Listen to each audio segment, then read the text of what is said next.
Thanks for checking out this video. Hit that subscribe button, hit that like button. Feel free to cyberbully us in the comments. We can take it. We're big boys.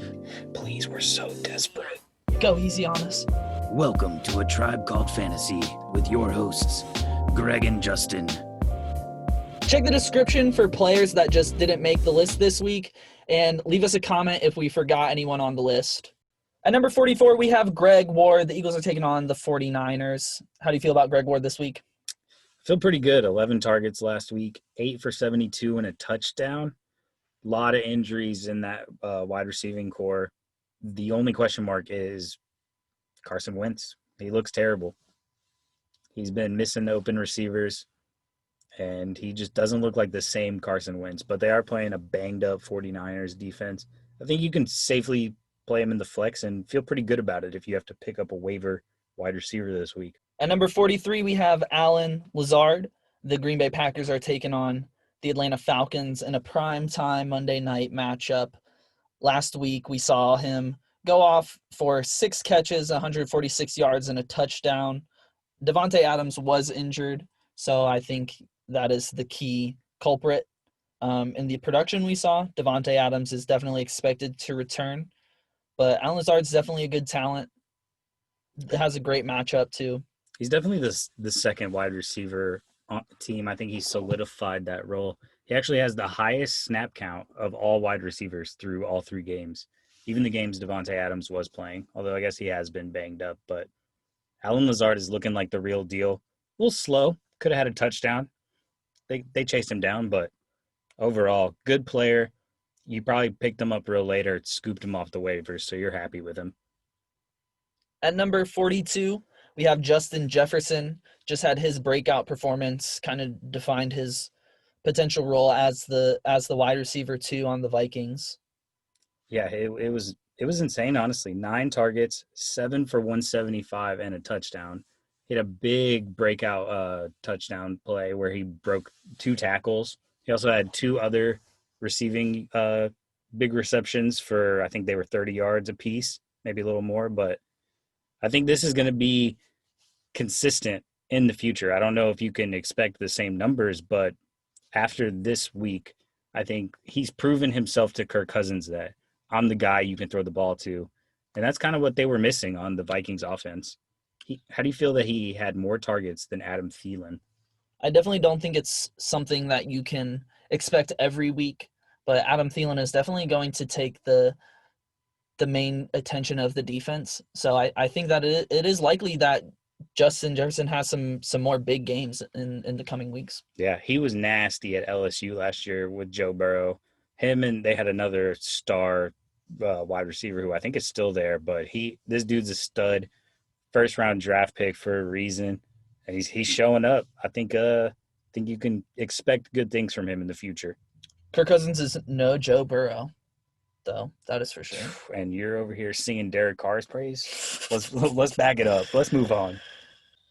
At number 41, we have N'Keal Harry. The New England Patriots are taking on the Kansas City Chiefs. This isn't the number 1 target on the team, but I think we see him have a pretty productive day against a Chiefs team that's I'm suspecting the Patriots will be playing behind of. I think so, yeah. They're going to have to pass their way back into this game. If you look at week 2, he was 8 for 72 yards, and that was on 12 targets. That was against the Seahawks in a shootout. So I think you can expect something closer to that than the last week, 2 catches for 34 yards where they were just running down the throats of the Las Vegas Raiders, and Rex Burkhead was looking like Christian McCaffrey out there. Just another little white boy getting PPR points and scoring crazy touchdowns.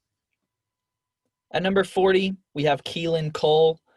I'll let our residential Jacksonville Jaguars fan talk about Keelan Cole.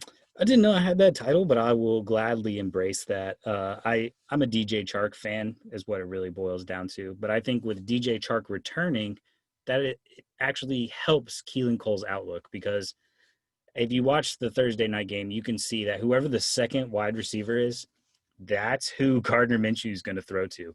Last week it was Chris Conley, who had some easy drops. It was ridiculous. He could have had a big game, could have kept them in the game, but Keelan Cole just struggled with the cornerback ones and just kind of being the wide receiver one.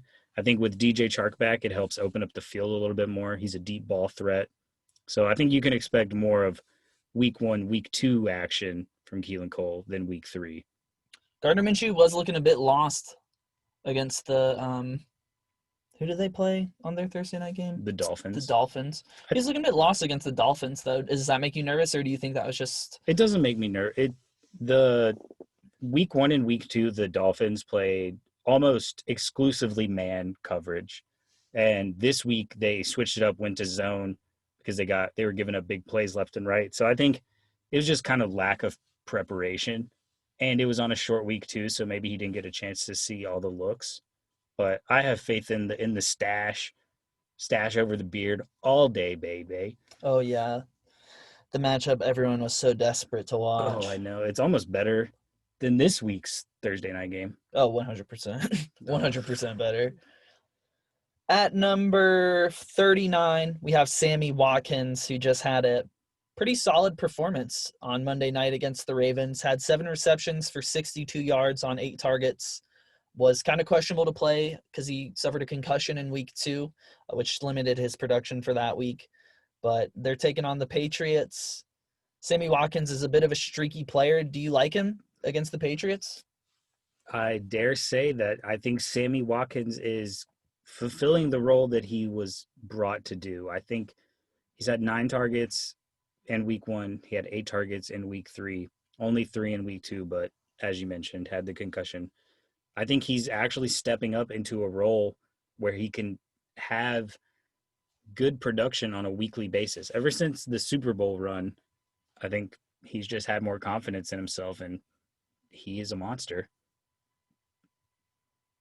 At 38, we have T.Y. Hilton. The Colts are taking on the Bears. It has been rough looks for T.Y. Hilton through the first 3 weeks. I think that's why he's so low on our list, even though he's a number 1 wide receiver on his team. And it's been a phenomenal fantasy player in years past. He is a good football player, but Phillip Rivers just doesn't like wide receivers. If you're a running back, if you're a tight end, you're going to get some love. But if you're a good wide receiver and your name's not Keenan Allen, then it just doesn't look like this is going to be the time for T.Y. Hilton to break out. Maybe we can see later in the year if he actually starts seeing some heavy usage, you start playing him a little bit more. But as of now, you're not feeling great about T.Y. Hilton, especially because you wasted such a high draft pick on him at this point. I think brighter days are to come for T.Y., especially after the atrocious performances he's had through the first 3 weeks. If he doesn't get injured. If he doesn't get injured, very good call. But I think that right now your faith is low, and his ranking reflects that. At 37, we have Brandin Cooks. The Texans are taking on the Minnesota Vikings this week, hopefully. And this team just does not look the same without DeAndre Hopkins. Brandin Cooks is a great wide receiver, but he is not DeAndre Hopkins, and that is just a void that can't be filled. Yeah, I just don't think his rapport with Deshaun Watson is quite there yet. With Will Fuller back, he saw a decrease in targets because Will Fuller went out of game 2 with an injury. So, yeah, 5 targets week 1, 8 targets week 2, 5 again in week 3. The Steelers' defense is good, though, so I don't think you're going to see that every week, but it's not somebody you're looking to start at the moment. I think he's going to be more of a stash for later in the season. At 36, we have Jarvis Landry. The Browns are taking on the Cowboys. How do you feel about Odell's partner in crime against the Cowboys this week? It's kind of sad to just see what's happening to his production this year, but it's really just Kevin Stefanski wants to run the ball, and he has 2 of the best running backs in football, by far the best running back by committee I've ever seen. So I think it definitely affects Jarvis Landry. I do think that if the Cowboys go up, they might have to throw themselves back in the game, so that gives you hope. But I'm not necessarily banking on Jarvis Landry like you would have in years past. He has yet to find the end zone this season. I think, you know, kind of with T.Y. Hilton, I think brighter days are to come for Jarvis Landry, but those Browns definitely do want to run the ball. So I think Jarvis Landry is not the same Jarvis Landry in years past. At number 35, we have CeeDee Lamb. They're taking on the Browns. This offense is looking high-powered. There's just mouths to feed all over the place. Dak Prescott is playing at a very high level. I really like CeeDee Lamb this week. He had 6 targets last week, 9 targets the week before, 6 targets. He's getting consistent targets, and he's performing well. He looks good out there. I like CeeDee Lamb as a player. This matchup for me is a little tough because, as we just mentioned, the Browns want to run the ball, so it's gonna make for less time of possession for the Cowboys. So he might not see the opportunity that he has in week 2 and week 3, where he was in just an absolute shootout with the Falcons and the Seahawks. So it's tough. He's a great player, don't get me wrong, but the slower paced matchup I'm expecting this week leads me to put him a little bit lower than the player that he is. I would say normally he could be moved up about 5 spots, but this week in particular, kind of a tougher matchup, just game script wise. I agree that the pacing of this game could be slower. I could also see the Cowboys defining the pace of this game, and if that's the case, we'll see. If they do, though, that just means they're just going to run later in the game. Very true. So I think we can. I don't think that this is going to be a close game. I think it's more likely that we see the Cowboys running out the clock. I think so too. At 34, we have Cole Beasley. He has been stepping up in his role on this Buffalo Bills team. Josh Allen is playing at an incredibly high level. Last week he had 7 targets, 6 targets in week 2, 7 targets in week 1. His target share has been very consistent. John Brown is unlikely to play this upcoming week. They're taking on the Raiders, who just give up points to opposing offenses. The defense is not great over there, and I think Josh Allen is going to be prepared to take advantage of it. Yeah, Josh Allen is scorching defenses this year. As you were saying, though, he's looked a lot better in this season than previous seasons, but I think he really has just overall found a role. It helps that John Brown is out, but he's just a crafty little white guy, sneaky athlete, as some would say. And I think you can consistently count on him to get the targets he's getting and to get the catches he's getting. And if he gets a touchdown, then you cashed out. I think he's going to be a safe flex play week in and week out, even with John Brown there, just because of how well Josh Allen is playing. At 33, we have Hollywood Brown coming off of a bit of a stinky game against the Chiefs. They're taking on the Washington football team this upcoming week. Hopefully we'll see him bounce back or kind of play at the level that you hoped that he would. Yeah, he has had steady targets. He's seen 6 targets in all 3 games. I think this week they just kind of eliminated him from the offense, made sure he didn't get any plays over the top. But I think you can expect at least one good play this week against the Washington no-names. At 32, we have A.J. Green, a former top 10 wide receiver, now coming in at 32. The targets have been there. The production just has not. The Bengals are taking on the Jags this week, though. Definitely not the wide receiver of the past, but he does have a solid matchup, and I think he has flashes of his former self, but he's yet to live up to the expectation. At 31, we have Michael Gallup. Last week went 6 receptions for 138 yards and a touchdown on 9 targets. I think this performance, I think some of the Cowboys wide receivers can go back and forth, but I think Michael Gallup is kind of the more leans towards the wide receiver too than CeeDee Lamb. Yeah, his snap count has been higher throughout the first 3 weeks. So that's the main thing that's keeping me from saying CeeDee Lamb's going to outperform him. but it really is a toss-up. I like Michael Gallup's opportunity a little bit more. At number 30, we have Corey Davis, who has seen a pretty significant role in the offense with A.J. Brown being injured. Last week had 5 catches for 69 yards on 6 targets. The Titans are taking on the Steelers, it's definitely a tough matchup. Or are they, though? Yeah, we're recording this Tuesday night, so we don't know much about the COVID situation. They could move the game to Tuesday.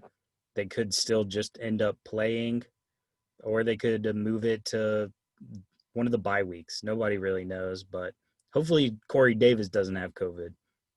At 29, we have DJ Moore. Disappeared in week 3 with only 2 catches for 65 yards on 4 targets, but he's looking to bounce back against the Cardinals this upcoming week. That offense really misses Christian McCaffrey. They just looked not even half as explosive. Mike Davis is a good fill-in, but you can't replace that kind of talent. I think that they're going to be playing from behind. I think they're going to have to throw. I think DJ Moore has the opportunity to bounce back this upcoming week. At 28, we have Will Fuller. The Texans are taking on the Vikings. Definitely a streaky wide receiver, but he's been seeing a significant amount of target shares, and he definitely is always battling injuries. I think injuries is probably going to be the thing you're most worried about throughout the season, but I think to the same line as Sammy Watkins, I think he's kind of getting rid of that boom or bust outlook every week and finally finding some consistency being there without DeAndre Hopkins. You just got to pray he can stay healthy. At 27, we have Jerry Jeudy. Thursday night against the Jets. Quarterback play is a bit of a question. Does that make you nervous about Jerry Jeudy at all? Are you talking about my boy Brett Rippin? Ripping those throws? No, it really doesn't, though. He is the only target other than Tim Patrick, but he's a very skilled young wide receiver. I think coming off a game with 9 targets, you can expect more of that. And against the trash Jets, it's looking to be a good game for him. He'll find the end zone one of these weeks. At 26, we have Diontae Johnson. Suffered a concussion in week 3. Hopefully he's playing against the Titans. Hopefully they play at all, but hopefully he's good to go against the Titans. Yeah, they definitely missed him a little bit. They did have people step up. I think James Washington got a few snags, but you can tell he really feasts from playing off of JuJu Smith, who just takes up all the coverage. And he's a great young talent. 13 targets in week 2, 10 targets in week 1. I think you can expect more of that if he gets the start. Hopefully he passes concussion protocol. At 25, we have Terry McLaurin. Scary Terry, he's looked really good during the first 3 weeks despite being on an absolute garbage team. He definitely has a tough matchup against the Ravens in week 4. Marcus Peters is probably going to be on him. Dwayne Haskins is struggling to throw the ball at all. Do you like Terry this week, even with a tough matchup? I don't like him this week with the Marcus Peters matchup. The Ravens defense, they looked rough against the Chiefs, but Washington is no Chiefs. I think he's a better talent and a better play overall than where he is on this list, but this week it's going to be rough. At 24, we have Tyler Boyd. Bengals are taking on the Jags. Week 3, he saw double digits in targets, 13 targets, 10 catches for 125 yards. Tyler Boyd's looking like an absolute stud, looking like he's surpassed A.J. Green. Absolutely. He's the guy you want these days. A.J. Green has seen a lot of coverage, and it's almost a Diontae Johnson role, but I would say Tyler Boyd is a better player. And he's found a good rapport with Joe Burrow. So I think if you have Tyler Boyd, you almost have to start him because you're tired of putting him in your bench and watching him just go ham every single week. I think you can trust Joe Burrow to get him the ball too. I Absolutely. like Tyler Boyd this week. At 23, we have Robbie Anderson, finally free of the Jets. I think we said that last episode as well, but got to say it again because I don't think anyone was necessarily expecting him to be as productive as he's been this year. Yeah, he's showing every single week that he is Teddy Bridgewater's favorite target. And like we were saying earlier, they're probably going to be down early against the Cardinals, so they'll have to throw themselves back in the game. And we just saw last week the Lions gave up big play after big play. Marvin Hall caught a huge touchdown. I expect Robbie Anderson to do something similar. And he also leads the wide receiver core in targets. So you're pretty happy with the Robbie Anderson scoop, because that was one not a lot of people had on their radar, but turned out to pay off dividends. At 22, we have Davante Parker. The Miami Dolphins are taking on the Seahawks. Davante Parker's coming off a bit of an injury. Does that make you nervous at all? He's played through the injury pretty much every single game this season. He doesn't look 100%, but he's still producing. If he can get healthier this week, then you're in for a good treat with that Seahawks defense. They've been letting up points like crazy, and Fitzmagic loves to throw to him. I think we're going to see a lot of touchdowns this week, and hopefully Davante Parker is on the receiving end of that. At 21, we have Odell Beckham Jr., himself proclaiming to not expect the numbers that you would have hoped out of him. Last week had 4 catches for 59 yards on 6 targets.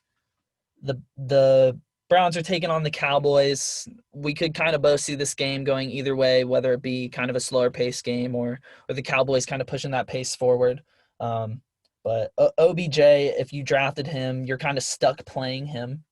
But do you at least like the upside of OBJ against the Cowboys this week? There is upside. I don't feel confident in it, but he's Odell Beckham. You never know what week he's going to drop 30. This could be the week, although, like we talked about earlier with Jarvis, I just see this being a lot more running. Kevin Stefanski wants to run the ball. Baker Mayfield is not the quarterback everybody thought he was. So it's hard to reason with moving OBJ up higher on the list when he hasn't shown in this offense that he's going to be able to consistently produce at a high wide receiver fantasy. Is OBJ a player you would consider trading at this point? Could you even trade him? I don't think you could. I don't think you could trade him. I wouldn't want him. I wouldn't want him. I don't know. Yeah, you wouldn't get what you would want out of him as a player anyway. So you're kind of stuck playing OBJ if he's on your team. You can't trade him. You can't bench him either. So you just hope for the best. Ride it out. Just ride it out. Hopefully you have a solid wide receiver too and some running backs to make up for it. But to be honest, you probably don't because of where you drafted Odell Beckham. At number 20, we have Robert Woods. They're taking on the Giants. Robert Woods has just been so consistent year in and year out. Automatic start. You don't even have to think about it. Yeah, he had a pretty good game against the Bills. I think he's the second wide receiver on the core. I think that kind of showed itself this week against the Bills. Still is going to have the games where he goes crazy and Cooper Kupp maybe is a little more quiet, but I see this week against the Giants that he's going to be a solid start, but I don't think he's going to take away anything from Kupp this week. Breaking out of the 20s at number 19 into the teens, we have DJ Chark. Jags are taking on the Bengals. Minshew's getting back his number 1 target. They missed him a lot last week. He can stretch the field. He's a good deep ball player. He's a playmaker. He'll just go up and get a good snag every once in a while. I think if he plays, which it's trending in the right direction, I know he was a surprise scratch from Thursday night, but if he does play, I expect him to have a pretty good game against the Bengals, and then they're going to be looking to feed him coming off that loss. So I think he's the key to the offense, and without him, they miss him.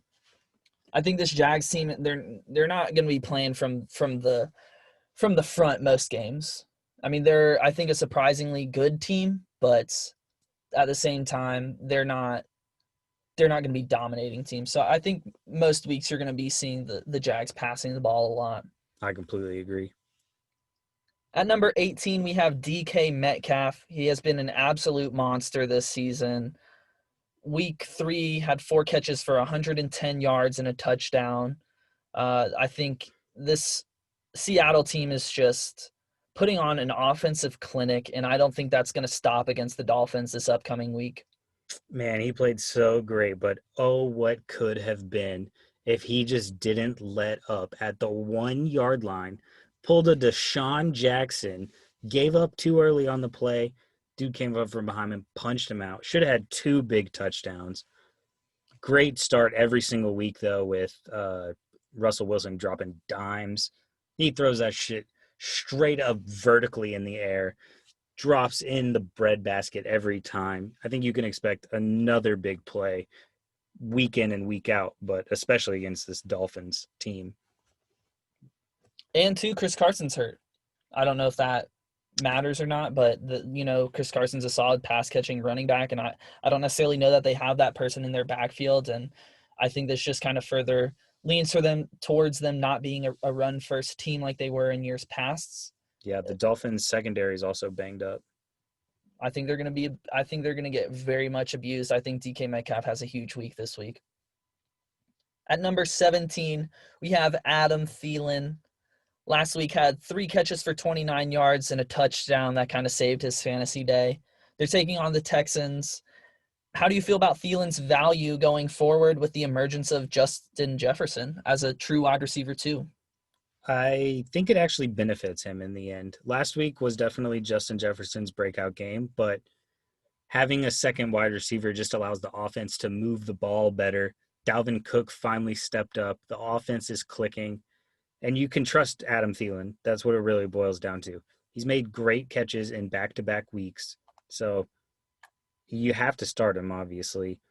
But against the Texans, who have been throwing every single week, although they've had some pretty tough matchups, I think Adam Thielen should look to bounce back, see that high volume again, possibly see the end zone twice like he did in week 1.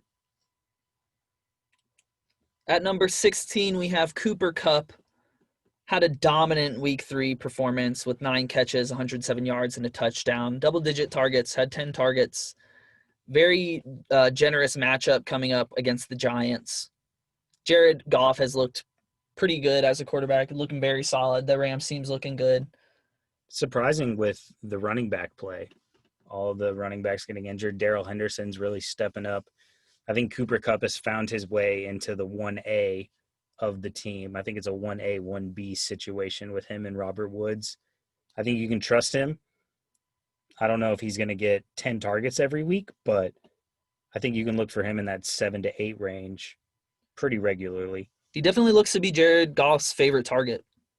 So there's something to be said there. At number 15, we have JuJu Smith-Schuster. Week 3 had 4 catches for 43 yards and a touchdown on 5 targets. They should be taking on the Titans. We'll see. Big Ben back is done nothing but wonders for JuJu Smith-Schuster. I'm really happy to see JuJu playing better. I am too, honestly. This week does make me feel some type of way because the Malcolm Butler matchup. But Malcolm Butler has not been locking down wide receivers like he has in the past. As long as they play, I think JuJu could have a pretty big game, especially with the Titans surprisingly being a pretty high-powered offense. At number 14, we have Julian Edelman. They're taking on the Chiefs. I know you have Julian Edelman on your team. You must be excited about this matchup. Oh, I am salivating at the opportunity that the Patriots are going to have this week.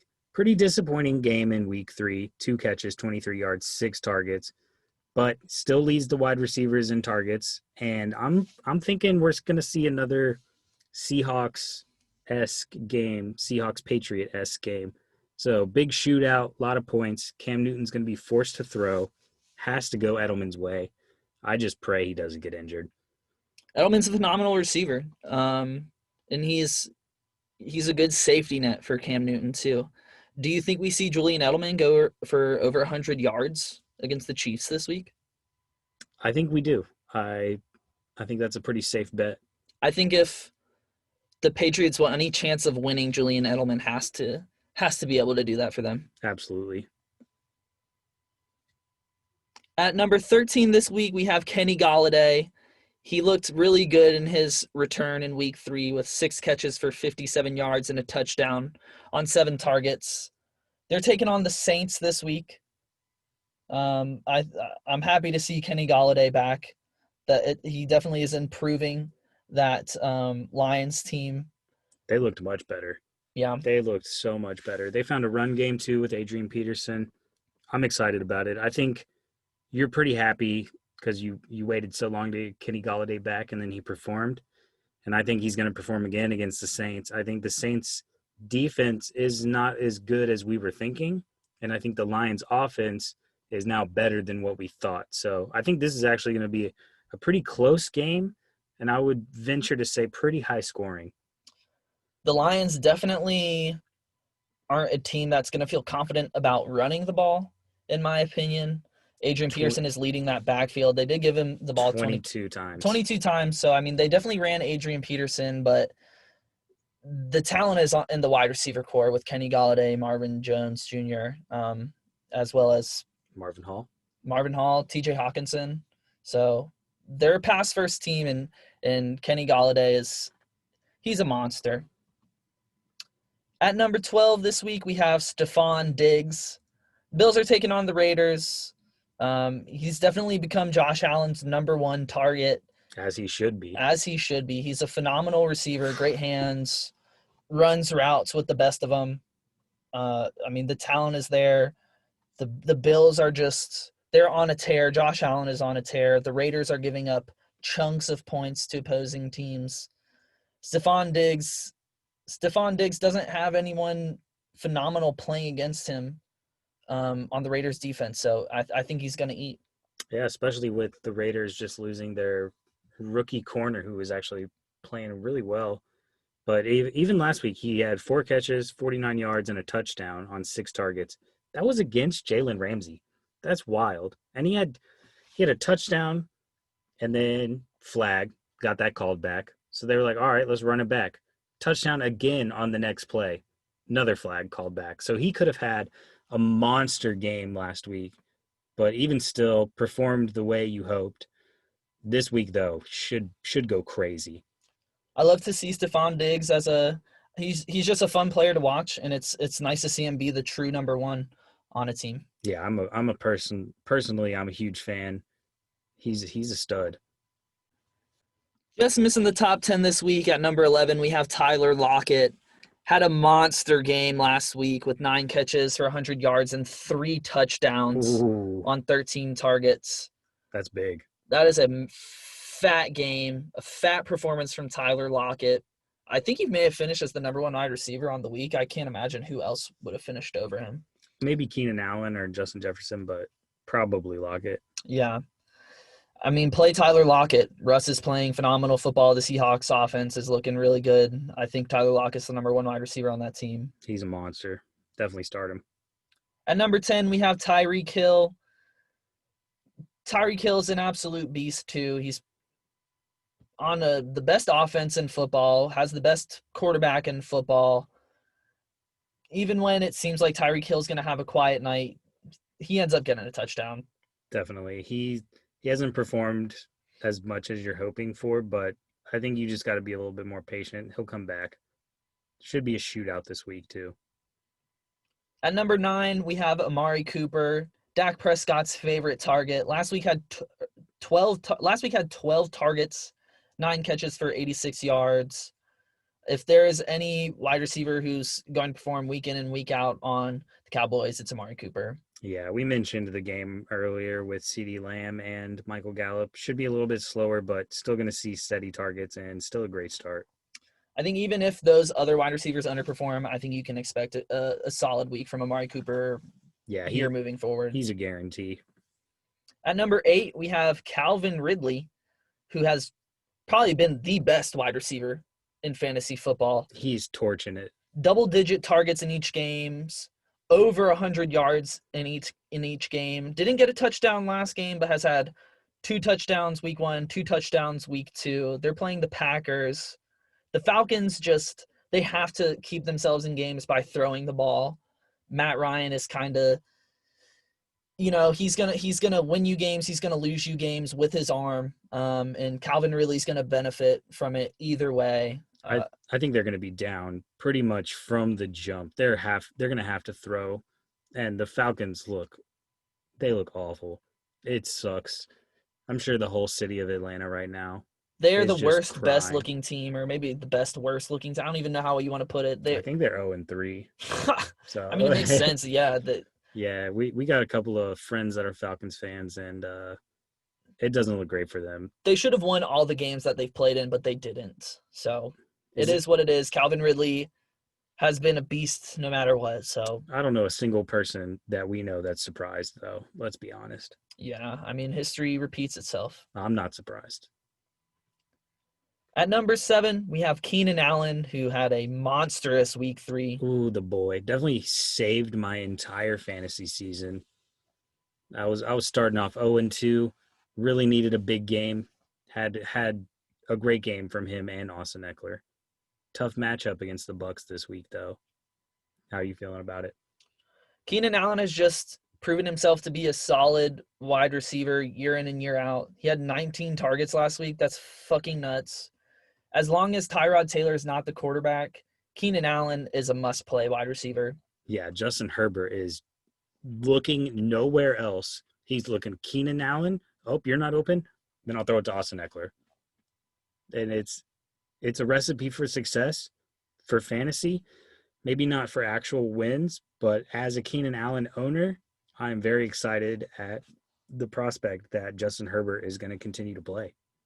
Like you mentioned, he does have a tougher matchup, though, but that just means they'll be down and have to throw into it just like last game. Yeah, with double-digit targets in the past few weeks, 8 targets in week 1, so it's not like his targets were not great week 1. He's getting tons of looks. And that was even with Tyrod Taylor, as a matter of fact. The Bucs defense is really good, but I think he's almost a lock for 8 targets or 8 catches this week. I would say double-digit targets for sure. The opportunities to score are there, so start Keenan Allen.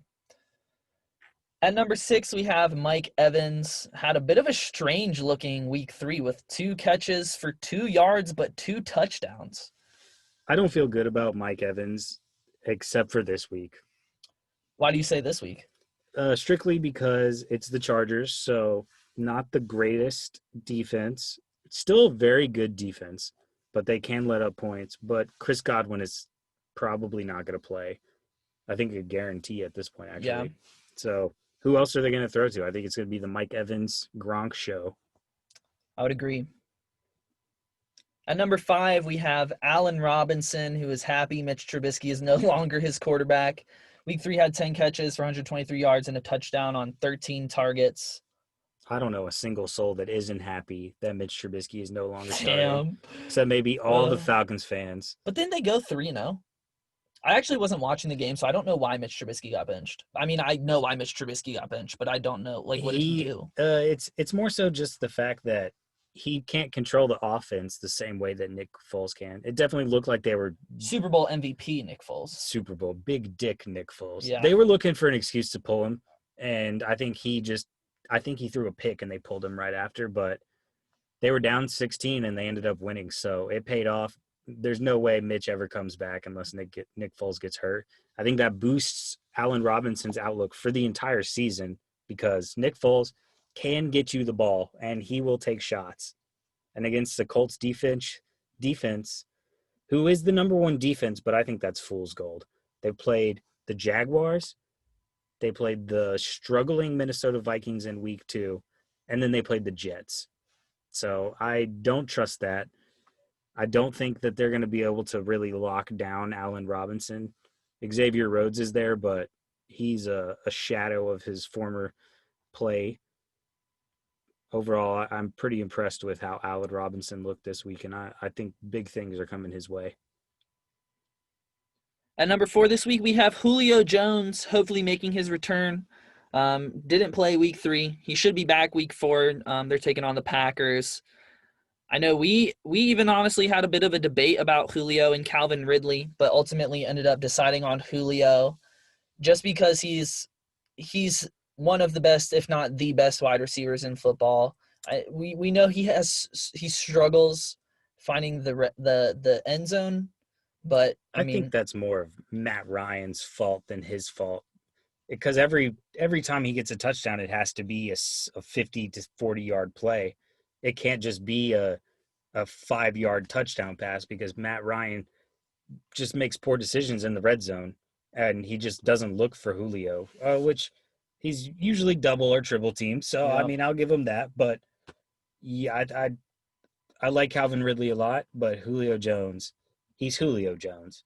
it doesn't matter what you put on him. They're just not going to be able to stop him. Yeah. And do you want to mess with the Julio Jones week that he goes for 50 and you made the poor decision? Oh, maybe he's banged up from injury, blah, blah, blah. Nah, you start Julio Jones.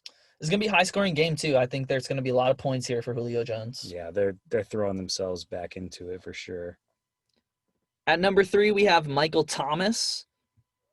Schefter quote, he's moving really well during Friday's workouts. So there's a positive outlook that he's actually going to play against the Lions.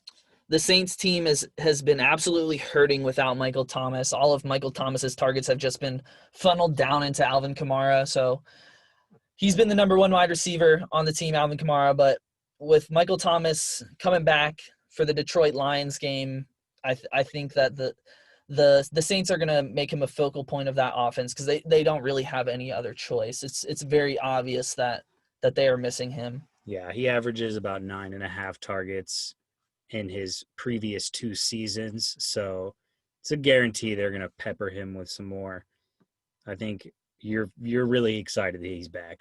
You've really missed him if you drafted Michael Thomas, because you probably took him with your first overall pick, and he's just been kind of doing nothing for you with his injuries. So yeah, maybe you're like our boy Logan, who drafted Michael Thomas and Leonard Fournette, and you're 0-3, getting a lot of waiver looks. At number 2 this week, we have Davante Adams. A couple of players coming off injuries, so you may hate on us in the comments for that, but go ahead. Davante Adams in week 1 had 17 targets, 156 yards, and 2 touchdowns. Week 2 kind of disappeared, but he had his injury, and they were up so much they didn't need to bring him back in. They're taking on the Falcons. It's going to be a shootout game. I think Davante Adams is going to come back perfectly healthy. I don't think you have to worry about him at all. Yeah, it's Tuesday night when we're recording this, and he has a positive outlook to play, so we don't necessarily know. But if for some reason he doesn't play, you obviously don't start him. But if he's back, he's top 3 every week. Aaron Rodgers is looking electric. At number 1 this week, once again, we have DeAndre Hopkins, the best wide receiver in football. They're taking on the Panthers, who just defensively are straight garbage. Just allowed 19 targets to Keenan Allen for 13 and 132.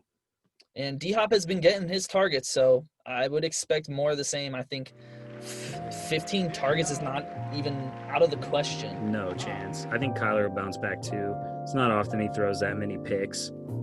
Thanks for checking out this video. If you have any issue with where we put any of these players or who we put on this list, go ahead and let us know in the comments. We can handle the heat, and we will not get out of the kitchen.